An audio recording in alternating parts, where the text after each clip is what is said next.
Thank you very much, and I would like to thank Lawrence and Circe for the opportunity to speak with you today and to visit. It's been a wonderful visit, and I've learned a lot about the technology that's happening at UCSF and here at Stanford, and it's very encouraging and good information to take back to the FDA. So just a disclaimer here that my comments are an informal communication and represent my best judgment and do not represent FDA policy. So, as you know, next generation sequencing or high throughput sequencing is a cutting edge technology that combines ultra high throughput with lower cost, which is equaling broader applications. And we're seeing those applications across a number of different fields, from genomics and RNA transcriptomics, RNA-seq, epigenomics, metagenomics, and in our particular case, we're seeing a lot of use with next generation sequencing for drug development.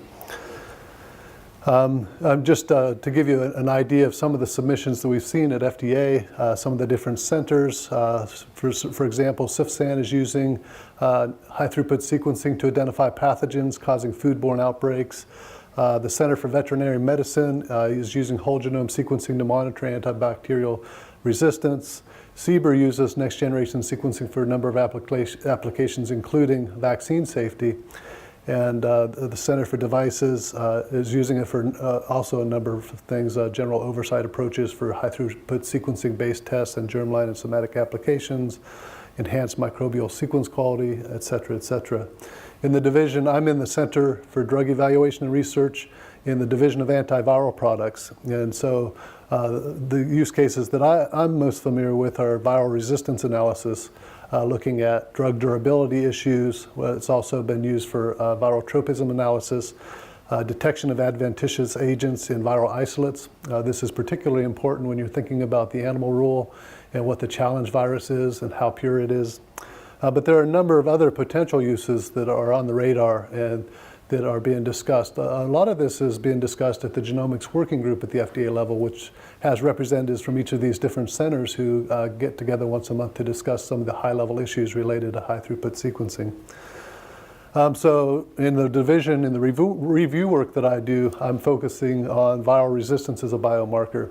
And there are a number of examples that I have listed here, but probably the most important ones that are of current importance are the drugs for hepatitis C virus. And among those are the protease inhibitors, where substitutions like R155K and D168E occur in the protease, and that knocks out that whole class of protease inhibitors. But there are a number of important biomarkers. And our division, identifying resistance-associated substitutions and baseline substitutions that are associated, polymorphisms that are associated with failure, is essential for determining the safety and the efficacy of a drug. So this is both a safety and efficacy issue, and for identifying subsets of patients who might benefit most from using a particular drug. So we pay a lot of attention to resistance pathways, even minor resistance pathways, because we want to make sure we get that information in the label correctly and that it's reliable. Particularly in the case of antivirals, where you're using combination regimens that may use a combination of drugs, you want to make sure that you're not using the wrong combination based on the resistance profiles. So it's been traditional in our division that we ask the sponsors for a number of tables, including the raw sequence information, and then the Virology Reviewer will do an independent analysis of the sequence data to make sure that the results that the pharmaceutical company sponsor are consistent with the results that we're seeing with the independent analysis. And so we ask for raw data for independent FDA analysis, and in that we'll look for treatment emergent substitutions that are related to resistance, baseline substitutions or polymorphisms that are correlate with failure or a lack of response, and also for cross-resistance purposes. And as you can imagine, that was the traditional paradigm for sequencing with Sanger. When you add high-throughput sequencing, you're adding a whole level of complexity. And in fact, this quote by Vicki Schneider is very appropriate for what we're seeing in our division, where next-generation sequencing has become a commodity. We're seeing what started with just a couple of sponsors using next-generation sequencing to majority of sponsors using next-generation sequencing, and so we expect there to be an explosion.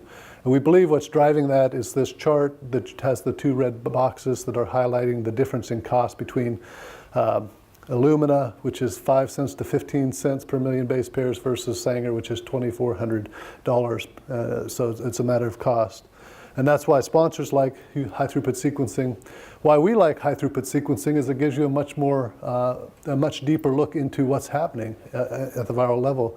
And so we're able to look at minor viral populations detected by next generation sequencing techniques that might be important for identifying those low frequency resistance pathways that could be important later on down the road. So some of the strategy that we've used within the division is to ask sponsors to submit mock data sets so that we can get a feel for what kind of information they're getting. And so the next couple of slides, I'm just showing you some generic information that came from these mock data sets. But this is a subject that was giving a protease inhibitor. And you can see on the top in red, viral load starting at screening with a 10 to the 7th titer that drops to nadir at about at week 2, which is a little over 10 to the 4th, and then rebounds or so this would be what you would refer to as a poor responder. Underneath that is the frequency of different substitutions as they come up. So you can see in purple, and it's not very well, you probably can't see it very well there, but D168E comes up almost immediately with the treatment of this protease inhibitor. And a variety of different substitutions at that position are occurring. And when you stop drug at week 12, you see those substitutions disappear pretty quickly. That's interesting. So you can see what's happening, behind the scenes, which I think that's very cool. I just love that part of the job. Now this is the analysis of a breakthrough. This is a subject that was on treatment, dropped below the level of detection on HCV RNA load. By week 6 and week 8, still undetectable. Week 12, the titer was back up to nearly 10 to the 6th. And at each one of the red arrows across the top, samples were sequenced from those different time points. And then we could look at, again, and see what's happening behind the scenes. And this is a little bit different. So here we're observing the development of resistance, starting at week 16, where you see the presence of D61, or actually D68E and R155K. You can also see that there are a number of substitutions that are occurring in black here that are polymorphisms that probably had no relation to the resistance, but they're maintained through the different time points. But you can see that the frequency that's occurring at the different positions at the different time points. What's important to understand here is that at week 24, treatment was stopped. And in this case, you see persistence of resistance across 72 weeks. So for 2 years, this subject failed a protease inhibitor, developed R155K in their virus that they're infected with, and 2 years later they still have that substitution. So they have lost the entire class. They are not treatable with a protease inhibitor. And so next generation sequencing has allowed us to look at a number of subjects, and this is just 7 of those subjects, and the frequency patterns associated with R155K across those who have taken a protease inhibitor and were infected with hepatitis C virus. And so it's highly variable, but the take-home message here is that it gives you a good look at what's happening behind the scenes, and you can see that R155K is one of those substitutions that's likely to occur and be persistent. So the technology challenge that comes with high-throughput sequencing is very similar to what Nietzsche says here. There are no facts, only interpretations, and that seems to be particularly true with next-generation sequencing, where you're using a number of different analysis pipelines that could potentially give you different answers. And so with Sanger sequencing, you get arguably one consensus sequence. With next generation sequencing, you've got millions of viral sequences, hundreds of alignment algorithms, variable filtering criteria and assembly parameters, no standard analysis pipeline, meaning many possible interpretations. And so our early thinking when we first were aware that next generation sequencing was coming as the result of a new drug application, we were aware of this and some of the problems that would be associated with that for the Virology Reviewer. So one thing to keep in mind when a new drug application comes in, the review clock starts, and you have, depending on what type of an application, it's a 10-month review clock. So the reviewer has 10 months to get the review done. But really what that means is you have about 6 months to do the review work, get the review written up, and then get it get sign off from your team leader, and then it goes on up through the different stages through management to get sign off. So there's a limited amount of time for a reviewer to do the work. So the idea with viral sequences is you're using a reference sequence. You're typically looking at a single target, which is the protease or the polymerase, which is being targeted by the drug. And we're looking for a number of things across the different, across the target. So some of the things that we were thinking about early on is we would want to know what the coverage looked like, what the bias would be towards reads, would you have good coverage in the forward and the reverse direction, how well is your set of reference sequences for detecting the different subjects, the virus in the different subjects in the clinical trial. We're also aware of the issue with different variant colors. There are a lot of variant colors out there. Many of them are designed for things much different than looking for low frequency variation in a viral population. And there was a little overlap among the different. In fact, we were aware of this study by Aroa et al. From 2013 that looked at SNP detection using 5 different variant detectors, and they had a 57.4% concordance across that. These different colors. So the variant detection method was an important thing to consider. So in thinking about this, again, Oscar Wilde says it best here, the truth is rarely pure and never simple, and that's also seems to be true with the high throughput sequencing data. And so the other aspect of this is that the FDA, particularly CDER, typically does not look at raw data. They generally will, that the burden for evidence is on the pharmaceutical companies, so they bring in the application, they provide the information, and the reviewer just reviews that information and the data and makes the regulatory decision based on the information provided. However, our division had a history and a tradition of doing the independent analysis for resistance data, and that was based on the fact that a lot of times sponsors will miss or underreport resistance pathways or define them differently is really what happens. And the FDA, when we do an independent analysis, will identify substitutions that we think are important that the sponsor might not think that are so important. So one of the main problems we faced at FDA was the technology challenge. So our division felt like it would be important to have that information in-house for the reviewers to actually be able to look at and do the review of the raw data. So in order to do that, but there was no industry adoption of high throughput sequencing technology outpaced the development of FDA review technology. So we did not have the technology in place to review these data. In fact, we didn't have the technology in place to receive the data at that time. And there was a lot of internal discussion as to whether we needed to look at that. So what happened is CDER decided to use the first 2 NDAs as sort of a test example, a test case. Then we established an ad hoc committee to look at using these, and will it be important to use next generation sequencing, the raw data analysis, in order to make the regulatory decision.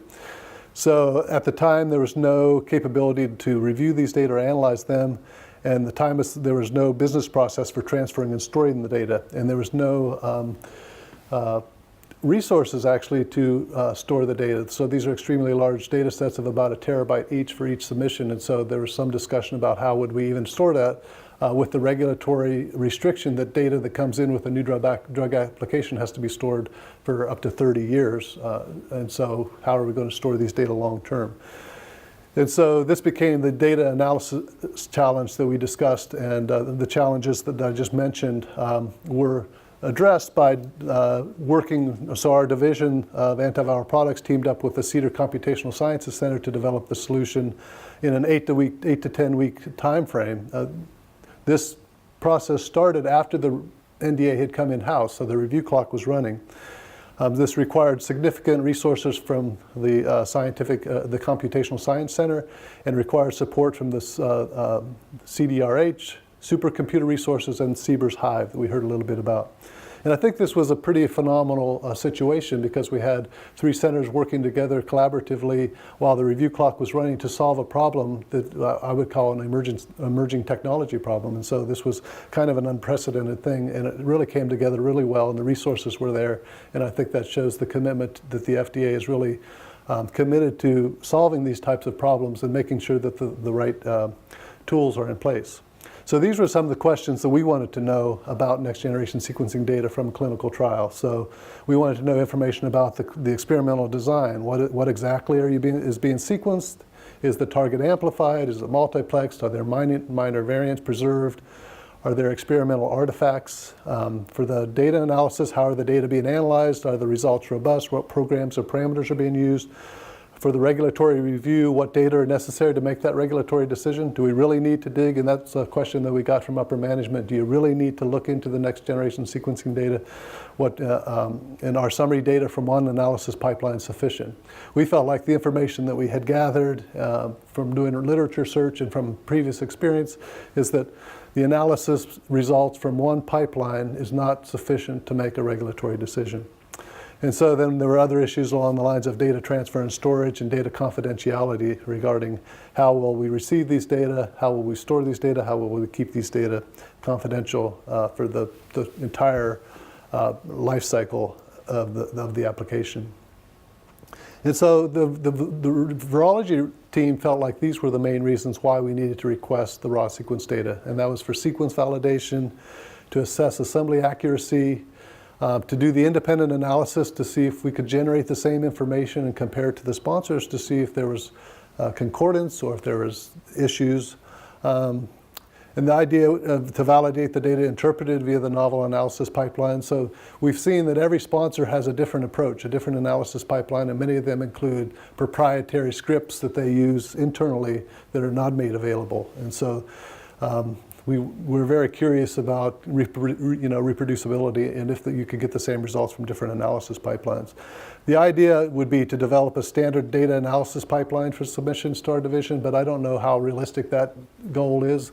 I think it's more realistic to come up with a reasonable approach for validating the data, possibly through a number of different analysis pipelines. And so we took the approach by Andre Giddy, believe those who are seeking the truth but doubt those who find it. And we developed our own internal analysis pipeline. And I'm just going to give a very brief overview. So this was basically, we received data for these first two new drug applications on portable hard drives.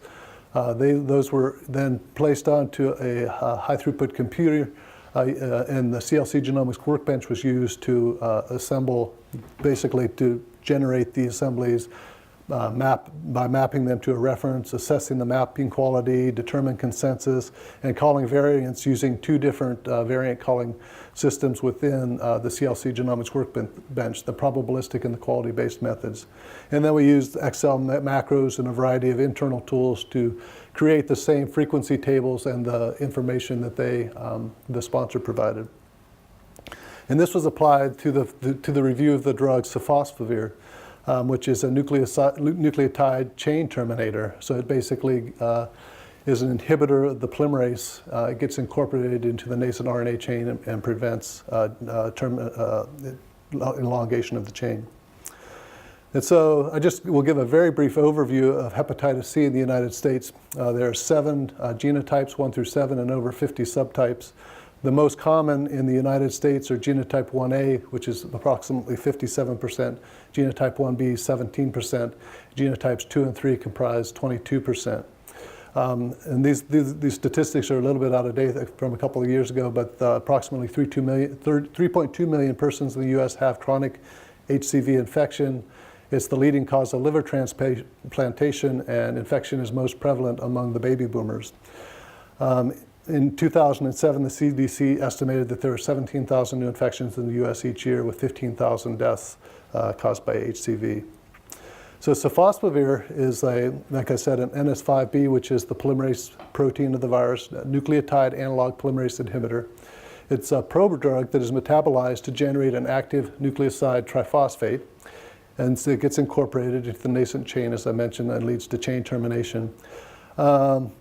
I think one of the most interesting, so sofosbuvir is the first direct-acting antiviral in its class, and also the first direct-acting antiviral for HCV that had interferon-free regimens for genotype 2 and genotype 3.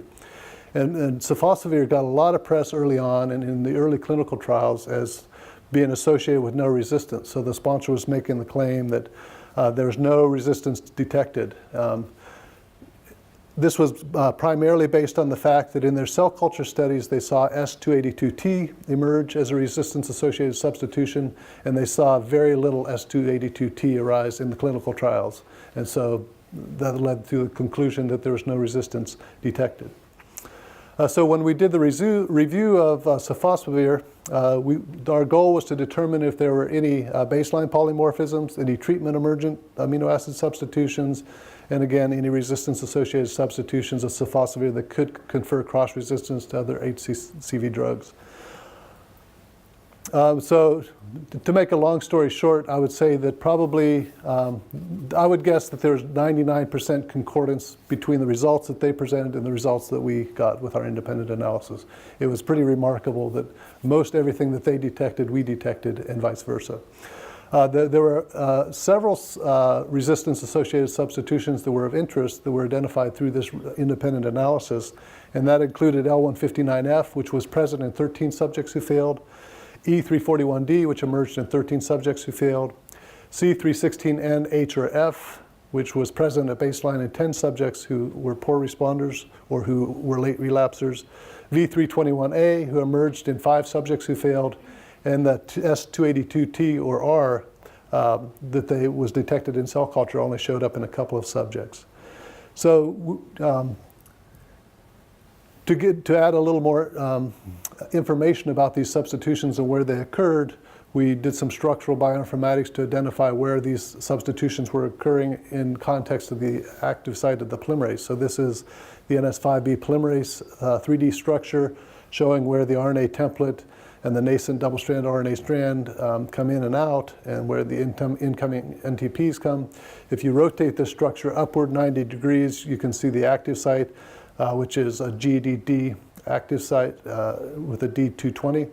And if you zoom in, you can see where these substitutions are occurring. So S282T, which is in orange in the middle there, interacts with the primer template RNA. It also interacts with L159F, so changes at that position likely alter the interaction of S282 with the primer template RNA as well.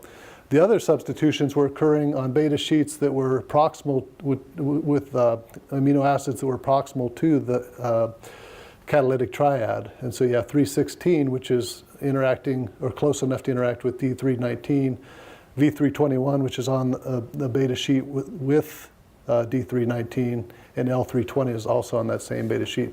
So just some more evidence that these substitutions are not likely just artifacts, but probably do play a role in resistance.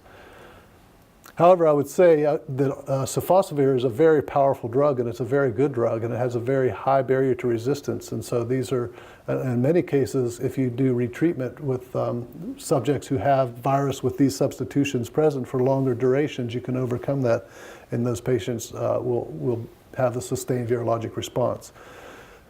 But by 2014, the sponsor had come around in the sense that they were also looking for L159F and V321A as potential treatment emergent substitutions related to resistance. So there were a number of lessons that were learned during this process that sort of have affirmed the fact that we feel like we need to look at the raw next generation sequencing data. Some of these were data management lessons, like the fact that there's no business process for accepting the data, we had no capacity or need to store these data, and that we had insufficient tools to handle these data. This is an evolving area, so I would say that now the Office of New Drugs has made it a priority to accept and store these types of data. The tools is also an evolving area, so we still use CLC Genomics Workbench for some of the analysis, but the Hive that Vahan was talking about is now able to, so there was an issue at the time of these NDAs coming in. Hive was not approved for regulatory data because of security issues. Since that time, Hive has been approved for regulatory data, and so we can use Hive. And Hive does something that I think is very important for the reviewer. So most of our virology reviewers are virologists and don't have a lot of experience with bioinformatics, and yet they'll be charged with looking at these applications and making a regulatory decision based on the information available. And so Hive gives them the opportunity to do the independent analysis with tools that are built in internally to the FDA in a safe environment that they can access from their laptop and get results and do a comparison without a lot of without having the ability to write the code and actually go into the weeds so much. The other lessons were learner data review lessons, and I'll go into those a little bit in a little bit more detail. So the first of these lessons is that different analysis pipelines generate different variant calls. And this was a case study that we did early on comparing Hive with, and this was the mock data set, so it wasn't a regulatory data, so we could do a Hive comparison with CLC genomics. And there became two lessons that were very clear here. Number one, parameters are going to be important. So we're looking here at an alignment. This is an amino acid translation of a nucleotide alignment, a consensus sequence showing at position 7. One Hive says that there's an A at that position. The consensus says that there's an S, and the CLC says there's an S at that position. So this was like our nightmare. This is what we were afraid would be happening. The sponsor would detect a substitution or not detect a substitution, and we would have one. We would detect one. Which would be the right answer? This is why we chose to use two different variant call systems, so we'd have a three-way comparison instead of a two-way comparison. But in this case, if you look closely at the coverage, you could see that at that position, at codon 19 to 21 nucleotide positions, Hive had a GCC as the most common codon, where CLC had TCC. And if you look at the difference in coverage, CLC Genomics had a coverage of 51, Hive had a coverage of 12,121. This turned out to be an issue with parameters because you're looking at the 5' end of the gene, so it became percent read match. If you have less than 50% of the read is matching at the 5' end, it was filtering those reads out, and so you got a coverage of 51 versus the 12,000. And so two important lessons is that you can get different answers using different tools, and you can also get different answers, as you know, by different parameters. So optimization of your analysis pipeline is essential. The second one is that we notice cross-contamination. So we do a mapping, map all of the sequences from a sample against the reference sequence, and then whatever didn't map, we do a de novo assembly and try to identify what was present to see if there was contamination or what was going on. What we discovered here is that in all of these samples, Mach 1, Mach 2, Mach 3 were genotype 3A, and there was low-level contamination of genotype 1A or genotype 1A, 1B in all of these cases. And this seems to be an artifact that occurs with multiplexing, and it's really hard to do multiplexing with different genotypes and not detect a very low level of other genotypes in your sample. In this case, the frequency was below 0.5% generally, and so this was not generally an issue, but it was something that we have kept an eye on and monitor. The third lesson is that the lesson of big data and the fact that based on their genotypic and phenotypic analysis, the sponsor concluded that there was no evidence of sofosbuvir resistance among subjects who failed to achieve a sustained virologic response at 12 weeks in their pivotal phase 3 trials.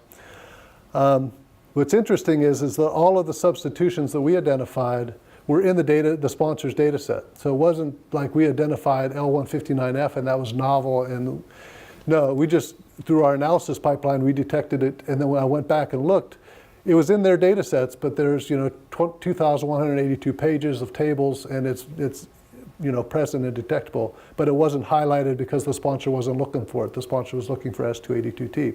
However, L159F is a very important substitution that we wanted to make sure was in the label. And so with these large data sets, it's easy to bury information, whether it's intentional or just not looking for it. And so that's another reason that we felt like it's important to look at these data. PCR artifacts. So the E341D emerged in 13 subjects infected with genotype 3A who relapsed. This is a very highly conserved position, so this looked like a very strong signal for resistance to us. It was not detected at present at baseline in any subjects. So when we reported this to the sponsor, they did a reanalysis of the data because they were surprised they missed it, and what they discovered is that it was actually a PCR artifact. So they had a number of subjects, a very small number of subjects where they couldn't amplify the entire NS5B gene. So in those cases, they used degenerate primers to amplify a smaller section called NSB5, and the degenerate primer introduced this C341 change that resulted in an E354 341D. So in this case, it was one of those where a PCR artifact looked like a substitution. So that was an important lesson. So PCR artifacts can be very important and important to understand what's going on.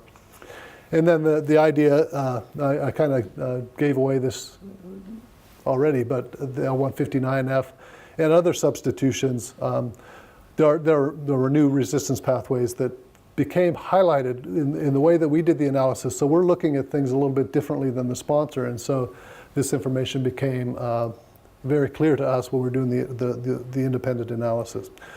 And again, looking at the structure helped with those. So the conclusions are that, the analysis of these two NDAs, the data from these two NDAs, was important because it allowed us to identify low-frequency treatment emergent substitutions that are of clinical significance because they're associated with resistance. It helps us to get a better grip on potential labeling issues, so we want to make sure we get even the low-frequency ones in the label.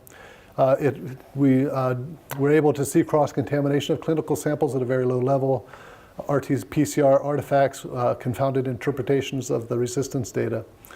So those were important lessons. High-throughput sequencing, another conclusion is that high-throughput sequencing proved very useful in identifying the minor populations of resistant virus present at baseline that could lead to treatment failure if the wrong treatment regimen is prescribed. I think another important lesson that we learned in conclusion from this case study was that cross-center collaborations were important for building the necessary analysis pipeline. And in fact, that's an ongoing work. And then access to these data and the analysis software allowed CDER reviewers to make a more informed regulatory decision. And so I think it's now become sort of the standard for our division to require and request the next generation sequencing data.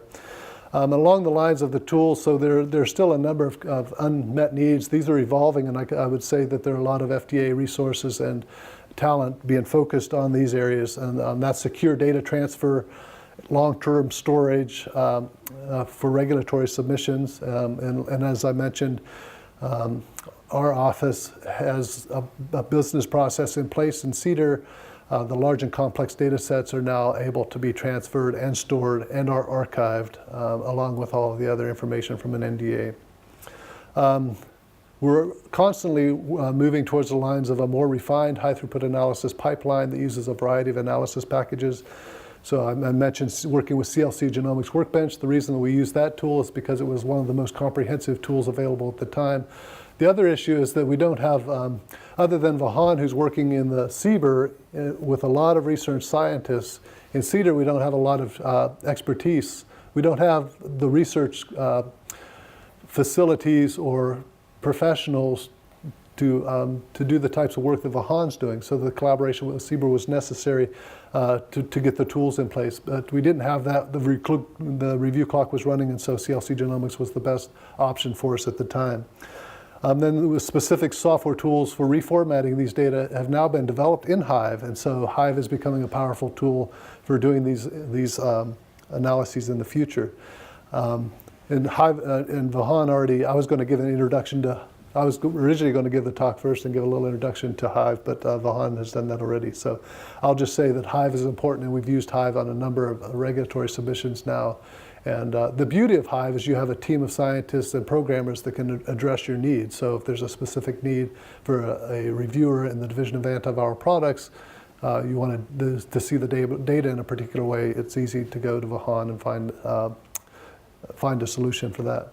The other hat that I wear is as co-chair of the FDA Genomics Working Group, and as I mentioned, that's representatives from all the different FDA centers discussing these topics. And so some of the topics that we discuss on a regular basis are how to store, transfer, and perform efficient computations, how to determine if FDA will require tailor-made bioinformatic analysis to support the use of high-throughput sequencing. If so, how do we develop this informatics expertise and these resources to meet this need efficiently? And how do we evaluate data quality and interpret data for regulatory decision making? And so we address some of these issues by discussing them among the centers. So we have a lot of different perspectives from a lot of different centers, as I mentioned, some of the projects that are ongoing. But we also do a number of trainings where we bring in scientists from different places like Stanford and UCSF and more regionally, close to Washington, D.C. to give trainings and to provide information. Because I think the main thing is that we want to make sure we get it right. We're scientists first and regulatory scientists second. And so we want to make sure that we understand the science and that the science that we're understanding is important, can inform the regulatory decision. And so I think that's the importance of the FDA Genomics Working Group, is it gives you a lot of different input and different perspectives, and we get to bring in a lot of people to do trainings and give lectures. So with that, I'll leave my acknowledgement slide and take a few questions. Thank you very much.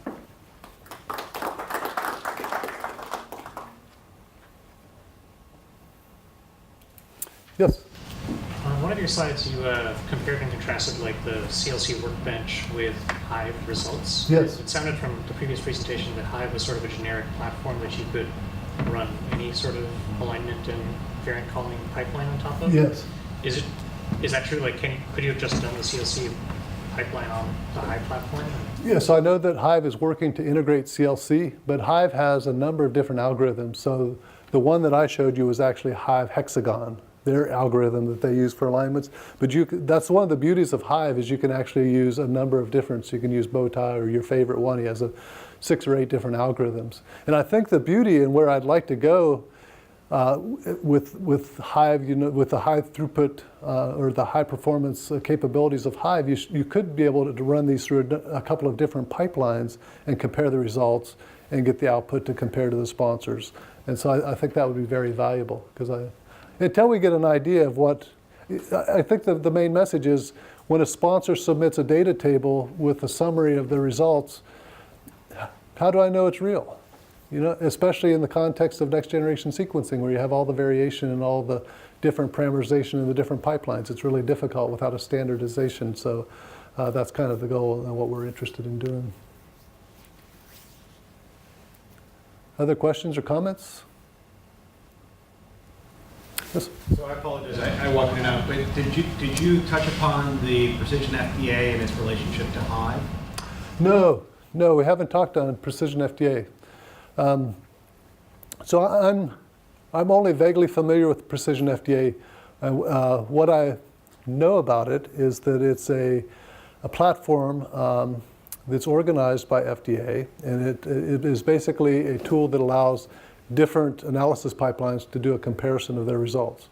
And so we're very interested in the results that come from that pipeline, or from that Precision FDA, because it will help address this question directly about how important, or what kind of standardization, how do the outputs from different pipelines compare, and things along those lines. So. I mean, we were involved in a couple of the early pilots, and I think we definitely found it quite useful in being able to contribute to it. It would also be great to have the counterpart, which is how do we test things through Hive directly. I don't know if you talked about opening parts of this to the community or how that. Right. Yeah. Yeah, so I know that Hive is available through the George Washington University. There's an academic access to Hive, as well as the internal FDA. Is it the exact same system? Or? That we'd have to ask the Han, because he knows the inner workings of Hive. But as far as I understand it, they're very similar. The difference is the George Washington system is much smaller, lower throughput.